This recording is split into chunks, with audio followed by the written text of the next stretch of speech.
உங்களோட குலசாமி எல்லையில் நீங்கள் அறிந்திராத 10 விஷயங்களை தான் இன்றைக்கி அறிவு முன்பர்கிட்ட பகிர்ந்து கொள்ள ஆசைப்பட்றேன்.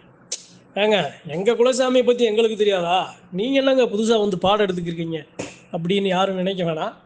நான் அறிஞ்ச என்னுடைய தனிப்பட்ட கருத்தை நினைவு கூறத்தான் அறிவு முன்பர்களுக்காக பகிர்ந்து கொள்ள ஆசைப்பட்றேன். சரி, உங்கள் குலசாமியில் அப்படி நீங்கள் என்ன தெரியாது என்ன இருக்க போகுது அப்படின்னா, முதல் விஷயம் என்ன அப்படின்னா, உங்கள் குலசாமியில் தெய்வங்கள் இருக்கும். எப்படி? ஒரு தெய்வமாக இருக்கும், 3 தெய்வமாக இருக்கும், 5 தெய்வமாக இருக்கும், 7 தெய்வமாக இருக்கும், அல்லது 21 தெய்வமாக இருக்கும். அந்த தெய்வங்களோட சக்திகளை எப்படி நம்ம எல்லையில் இத்தனை சாமி இருக்கப்பா, எதுக்கு இத்தனை சாமி இருக்கு நமக்கு அப்படின்னு நாம் கொஞ்சம் அதை சற்று சிந்திச்சு பார்க்கணும். எதுக்கு நம்ம எல்லையில் இத்தனை சாமி இருக்க காரணம் என்ன அப்படின்னா, உங்கள் எல்லையில் நீங்கள் கண்டுபிடிக்கணும். எப்படியே இந்த சாமி நமக்கு கல்விக்கு வழிவகுக்கும், இந்த சாமி தீய வினைகள்ல இருந்து பாதுகாத்து கொடுக்கும், இந்த சாமி நமக்கு பசியை போக்கி, வறுமையை போக்கி, வறட்சியை போக்கி நல்ல ஒரு செல்வத்தை கொடுக்கும், இந்த சாமி கட்டுகளுக்கு எதிர்வட்டு கொடுக்கும், இந்த சாமி எல்லையோட காவல் தெய்வம், இந்த சாமி எல்லைக்கு நம்ம வீட்டுக்கு பாதுகாப்பாக வரும், இந்த சாமி அப்படிங்கிற உடன் பிறந்த சகோதரி, உடன் பிறந்த அண்ணன் தம்பி, இது மாதிரி ஒவ்வொரு தெய்வங்களை பற்றியும் நீங்கள் தெரிஞ்சுக்கிறணும். நம்ம என்ன பண்ணுவோம், அதாவது யாருமே தெரிஞ்சு செய்கிறதில்ல, நம்மளா போவோம், நம்மளால் முடிஞ்ச சாமி நல்லா கண்ணறக்க சாமியை பார்ப்போம், பொங்கலை வைப்போம், தெய்வத்துக்கு தேவையானதை செய்வோம், நல்லா மனநிறக்க மக்களை பார்ப்போம், நல்லா அழகாக திருப்தியோடு நம்ம மனக்குறைகளை அந்த எல்லையில் கூட்டிகிட்டு வீட்டுக்கு வருவோம். ஆனால் அடுத்த முறை இனி வர்ற காலங்களில் அந்த தெய்வங்களை எப்படி தெரிஞ்சுக்கிறது அப்படின்னா, அந்த எல்லையில் இருக்க சாமியாடி ஒரு மக்கள் இருப்பாங்க, இல்லைன்னா முதியோர்கள் இருப்பாங்க. இது எல்லாத்துக்கும் தெரியலாம், தெரியாது இதுன்னு நான் சொல்ல வரலைங்க. ஒரு சில பேருக்கு தெரியாது, அவங்களுக்காகத்தான் இன்னைக்கு இந்த பதிவு.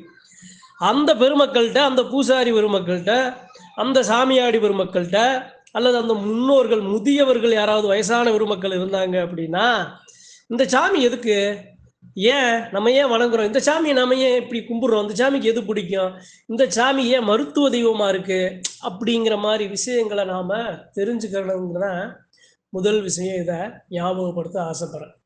சரி, ரெண்டாவது என்ன, உங்க சாமிக்கு வேற என்ன உங்க எல்லையில உங்க தெய்வத்தை பத்தி தெரியாது அப்படின்னா, தெரியாதுன்னு இல்லை, நினைவு கூற ஆசைப்படுறேன். சாமி அழைக்கிறாங்க, சாமி வரல, அந்த சாமியை வர வைக்கணும், அந்த சாமி கோப குறியில நிக்குது, அப்ப அந்த சாமி குறை நிறைய எப்படி சரி பண்றது, அந்த சாமியை கோப குறியிலிருந்து சாந்தமா எப்படி வர்றது, எப்படி மாத்துறது, அந்த தெய்வம் அந்த எல்லையில வர்றதுக்கு நாம என்ன செய்யணும் அப்படிங்கிற விஷயங்களையும் நாம தெரிஞ்சுக்கணும். சாமி வரலப்பா, என்ன ஏது ஏன் அப்படின்னு குத்தம் குறை இருக்கான்னு கேளுங்க. ஏன் மற்ற தெய்வம் வந்த சாமிகிட்ட, உண்மையா வந்த சாமிகிட்ட என்னன்னு கேளுங்க, ஏன் அந்த சாமி வரல, அந்த சாமிக்கு என்ன குறை என்ன ஏதுன்னு தெரிஞ்சு அதை நாம சரி பண்ணணும்னு அந்த இடத்துல வராத தெய்வம் வந்து மருகி நிற்கிற தெய்வங்களோட குறைகளை நாம சரி பண்ண முயற்சிக்கணும். என்ன பண்ணுவோம், முடிஞ்சளவு சரியப்பா சாமி வந்துருச்சு, கிளம்பு கிளம்பு அப்படி இப்படி அப்படியே அப்படிங்கிற மாதிரி ஒரு சில இடங்கள்ல வருவாங்க. எல்லா இடங்களும் வரும், எல்லா இடங்கள்லையும் சாமி அழைச்சு பரிபூரணமா அந்த சாமி ஆடி ஒரு மக்களுக்கு ஆயுதத்தை கொடுத்து நல்லா கண்ணழகு பார்த்து நல்லா ஆடி பாடி வர்றதுதான் 1000 சனம் இருக்கு, 1000 கோடி பெருமக்கள் இருக்காங்க. ஆனா இது போன்ற ஒரு சில இடங்கள்ல நாம அந்த தெய்வத்தோட நிற குறைகளை நிவர்த்தி செய்து அதுக்கப்புறம் அந்த எல்லையிலிருந்து நாம அந்த களரி விழாவை நாம ஆரம்பிக்கணும், சாமியை அழைச்சு போகணும் அப்படிங்கிற அந்த முயற்சியை எடுக்கணுங்கிறதுக்காக இதை ரெண்டாவது சொல்ல ஆசைப்படுறேன். சரிங்க, மூணாவது, உங்க குலசாமி எல்லையில உங்களுக்கு தெரியாது என்ன அப்படின்னா, நம்ம சாமியோட பிறந்த கதை என்னப்பா, வரலாறு தெரியுமாப்பா, உங்க மனசாட்சியை தொட்டு சொல்லுங்க. ஒரு எல்லையில 100 தலைக்கட்டு இருக்கு அப்படின்னா அந்த 100 தலைக்கட்டுக்கு அந்த சாமியோட வரலாறு தெரிஞ்சிடாது. ஒரு 10 பேர் 20 பேர் 30 பேர் 40 பேருக்கு தெரியும், மீது 60 பேர் தெரியாது. அவர்கள் தெரிஞ்சு கொள்ளணும் நம்ம சாமியோட வரலாறு என்ன, நம்ம சாமி ஏன், இந்த சாமி ஏன் தலைமை தெய்வமா இருக்கு, சரி இந்த சாமியை நாம ஏன் பெட்டி வச்சு ஆபரண பெட்டி வச்சு இந்த சாமியை எதுக்கு நாம இப்படி ஒரு பூசை கட்டி இப்படி கொடை கொடுக்குறோம், எதுக்கு இந்த சாமிக்கு இவ்வளவு ஒரு மகத்துவம் கொடுக்குறோம், அந்த சாமி ஏன் சைவமா இருக்கு, இந்த சாமி ஏன் அசைவமா இருக்கு, இந்த சாமி எதுக்கு ஏன் இதை விரும்புது, எதுக்கு ஆன பந்தத்தை விரும்புது, எதுக்கு இந்த சாமி மயான கொள்ள போகுது, எதுக்கு இந்த சாமி வரும்போது ஆடி ஓடி எல்லாம் முட்டு சந்தெல்லாம் நின்று பாதுகாத்து வருது அப்படிங்கிற எல்லா விஷயங்களையும் அந்த வரலாறுகளை நாம தெரிஞ்சுக்கிறோம். தெரியாத ஒரு மக்கள் தெரிஞ்சுக்கிறோம். சரிங்க. 4வது, உங்க குலசாமி எல்லையில உங்களுக்கு தெரியாத 4வது விஷயம் என்ன அப்படின்னா, எப்படி சொல்றது, எல்லா மக்களுக்கும் சரி சமமா மரியாதை கொடுக்க நாம ஒரு சில இடங்கள்ல தவறிடுவோம். ஒரு சில வெறுப்புகளை மனசுல வச்சு சாமியாடி வரும் மக்களை, நன்மக்களை நாம என்ன பண்ணுவோம், அவர்களை மரியாதை கொடுக்க நாம தவறி நாம மருகி ஓரமா ஊதி, அதை தவிர யாரும் செய்யாதீங்க. மனுஷன் உன் மேல எனக்கு கோபம் இருக்கா, அது சரி. சாமின்னு வந்து நிற்கும் போது நாம தெய்வமாத்தான் நம்ம அந்த சாமியாடி ஒரு மக்களை பார்க்கணுமே தவிர, அந்த இடத்துல நமக்கு இருக்கிற மனக்குறை, மன வெறுப்பை நாம அந்த இடத்துல ஒரு சில இடங்கள்ல நடக்கும். அதனாலதான் இந்த இடத்துல அதை நினைவு கூற ஆசைப்படுறேன். அந்த தவறை நாம செய்யக்கூடாது. அதை நாம ஏன் அப்படின்னா, எதிரியா இருந்தாலும் உண்மையான தெய்வம் வந்துருச்சு அப்படின்னா அவர் சாமி. அவர் கொடுக்குற வாக்கு என்னைய காக்கும். அவர் கொடுக்குற ஆச்சார விகுதி என்னைய பாதுகாக்கும். அவர் என்னை பார்க்குற பார்வைக்கு நான் ஒரு நல்ல ஒரு நலமான ஒரு வாழ்க்கை என்னை நான் அடைய முடியும். அப்ப அவரை தெய்வமா பார்த்து அவருக்கு நாம சகல மரியாதைகளும் செய்யணும். அதை செய்ய தவறுனாலும் அதை திருப்பி செய்யணுங்கிறதுக்காக இதை சொல்ல ஆசைப்படுறேன். சரி, 5வது, உங்க குலசாமி எல்லையில வேற என்ன தெரியாது? தெய்வத்தோட நிலை என்ன? நம்ம சாமிக்கு நல்லா இருக்கா? நம்ம சாமிக்கு நல்லா சகலம் எல்லாம் கிடைக்குதா? நம்ம சாமி சக்தியை கொண்டு துடிகொண்டு பேசுதாப்பா? நம்ம சாமி எல்லா மக்களும் எல்லா எல்லையும் எல்லா மக்களும் உணர முடியுதா? நம்ம சாமிக்கு ஏதாவது இடையூறு இருக்கா? நம்ம சாமிக்கு ஏதாவது தொந்தரவு இருக்கா? நம்ம தெய்வத்துக்கு ஏதாவது தீய வினைகள் சாடி நிக்குதா அப்படிங்கிறத நாம தெரிஞ்சுக்க முயற்சி பண்ணணும். எல்லா மக்களும் நம்மளை காக்கிற சாமியை நாம தானங்க காக்கணும். குலமக்கள் அத்தனை குடும்பத்தை காக்கிற ஒத்த சாமியை நம்ம காக்கலன்னா நம்ம அத்தனை குடும்பம் இருந்து என்ன பிரயோஜனம்? அப்ப எல்லைக்கு தேவை என்ன? இல்லப்பா சாமியை உணர முடியல, போடு கூட்டு திருவிழா வையே, சாமியை சாமியை கும்பிடுவோம், சாமிக்கு தேவையானதை செய்ய. இல்லப்பா உணர முடியல, எல்லையை சுத்தம் பண்ணு, எல்லா மக்களும் விரதத்தை பிடி. இல்லப்பா சாமியை உணர முடியல, கூப்பிடப்பா கூப்பிடு.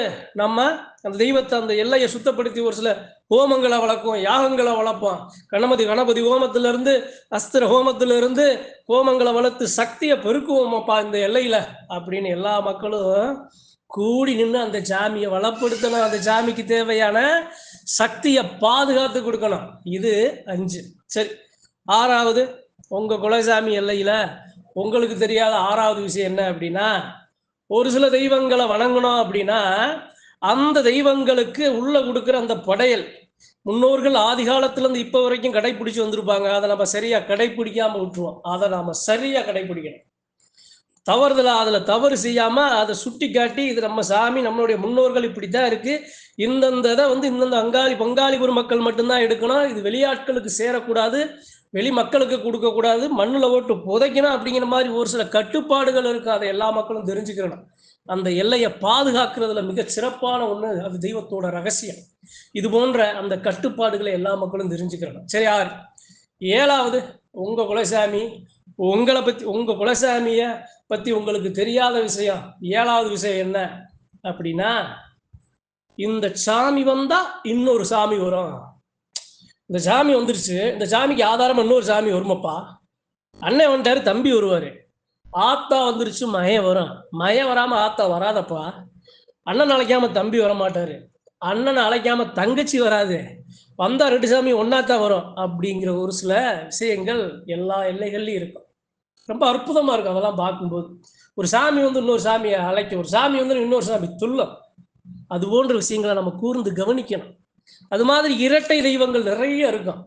அந்த தெய்வங்களை பத்தின நாம விஷயங்களை நாம அறிஞ்சுக்கிறோம். சரி, 7வது, என் குலசாமி எல்லையில எனக்கு தெரியாம வேற என்ன இருக்கும் அப்படின்னா, என்னுடைய தெய்வத்தை நான் வழிபட்டுட்டு வந்துட்டேன் அப்படின்னா அந்த தெய்வத்துக்கு நான் திருஷ்டி எடுக்கணும். சாமியை விட்டு நான் கும்பிட்டு வரும்போது ஒரு எலுமிச்சங்கனியோ அல்லது ஒரு திருஷ்டி பூசணியோ என் சாமியை சுத்தி திருஷ்டி எடுத்து வெளியே ஒரு சூடத்தை பொருத்தி அதை கண்ணறக்க பார்த்துட்டு தான் நான் எல்லையை விட்டு வரணும். எல்லாரும் செய்வாங்க, ஒரு சில பேர் செய்ய மாட்டாங்க. அவங்களுக்கு செய்யணும். சாமியை வணங்குற சாமிக்கு ஏன் திருஷ்டி எடுக்கிறாங்க? அந்த திருஷ்டியை நம்ம எடுக்கணும், நீங்க எடுக்கணும். குலசாமி கோவிலுக்கு போற மக்கள் யாரா இருந்தாலும் போய் என் சாமி நல்லா இருக்கணும்ப்பா, இந்த எல்லையில நல்லா நல்லா ஊக்கமா நின்று பேசணுமப்பா அப்படின்னு ஒரு எலுமிச்சம்பழத்தை எடுத்து நீங்க அந்த திருஷ்டி எடுத்து மிதிச்சு விட்டு வாங்களேன். சாமி மனமகிழ்வோட உங்களை அழகா உங்களுக்கு பார்வையை கொடுக்கும். அருளாசியை கொடுக்கும். சரி, எட்டாவது, உங்க குலசாமி எல்லையில உங்களுக்கு தெரியாது என்ன அப்படின்னா, ஆயுதங்கள். எல்லையில இருக்க தெய்வங்களோட ஆயுதங்களை கூர்ந்து கவனிக்கணும்.